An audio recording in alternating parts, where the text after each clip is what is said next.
vous avez cofondé calaminfo.com, tout nouveau média libanais, trilingue, à la fois arabe, anglais, français, créé à Londres, New York et Paris, Madrid aussi, Beyrouth bien entendu, par des étudiants. Vous êtes vous-même étudiant à la Sorbonne. Comment est née l'idée de ce projet, de cette aventure ? En fait, c'est une idée que j'ai eue il y a 1 an à peu près. J'avais eu l'idée de réunir les jeunes autour d'une volonté démocratique. Mais je pense que la réunion au-delà des communautés au Liban, c'est quelque chose qui dépasse le cadre d'une personne. C'est pour ça que j'ai fait appel à 2 amis à moi. Et on a commencé à travailler sur ce projet de réunion. Avec quelle ambition ?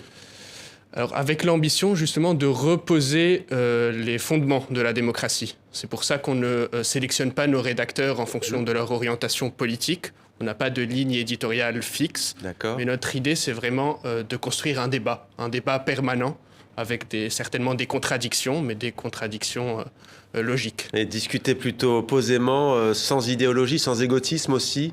Exactement. On fait passer les intérêts de notre nation, mais même des idéaux universels, avant les intérêts personnels, certainement. Ouais. Vous avez forcément des débats quand même entre vous sur les sujets à choisir, sur les thèmes. Quels sont-ils d'ailleurs ?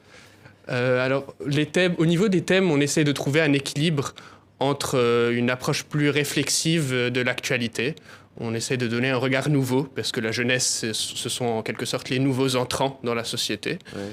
Et on essaye aussi de faire respirer les gens. Le climat au Moyen-Orient et même dans le monde en ce temps de pandémie est assez difficile à vivre. Donc on essaye par une approche plus culturelle, artistique, à faire voyager les lecteurs, à leur faire changer les idées un peu. Et vous êtes donc, je le disais, en 2e année de double licence en droit philosophie à l'université Paris 1 Panthéon-Sorbonne. L'idée, c'est aussi de traiter des thématiques comme, on va en prendre quelques-unes d'ailleurs, descente aux enfers de l'agriculture libanaise. Ça, c'est vrai que c'est un thème, par exemple, un angle intéressant qu'on n'aborde pas beaucoup dans l'actualité, dans les grands médias. Bien sûr.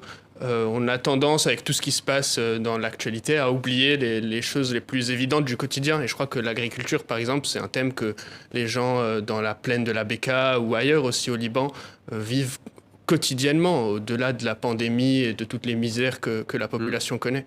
Quel est l'impact justement sur les paysans au Liban en ce moment avec cette crise financière ? Je crois que ça doit être très très difficile à vivre.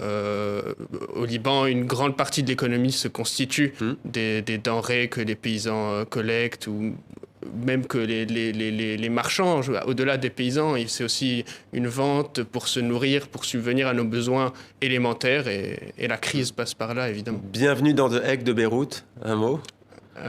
Oui, c'est une trace de l'histoire, je pense, du Liban. C'est important de s'attarder sur les symboles, je crois, pour faire notre devoir de mémoire. Il y a aussi, bien entendu, l'intellectuel assassiné en février dernier, on en a parlé sur TV5 Monde, Lokman Slim avec l'odeur du sang. Comment est-ce que vous travaillez en temps de pandémie, justement, Londres, Beyrouth, New York, Paris, Madrid ?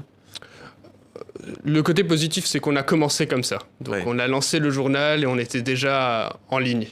On a appris à communiquer entre nous. On se réunit évidemment près des personnes qui se trouvent à proximité. Et on essaye, à travers des réunions en visu, de communiquer, de s'accorder sur les thématiques qu'on souhaite aborder. Calam, ça veut dire le mot ? Ça veut dire le mot, mais aussi crayon. Et c'est pour ça qu'on essaie de jouer sur les mots. Je crois qu'une libération de la parole, des mots, elle passe aussi par la transmission qui se fait à travers l'écriture. Donc on peut vous lire sur calaminfo.com. Exactement. Sur Internet et sur les réseaux sociaux, on imagine que vous êtes présent également. Bien sûr, sur Instagram, sur Facebook et autres.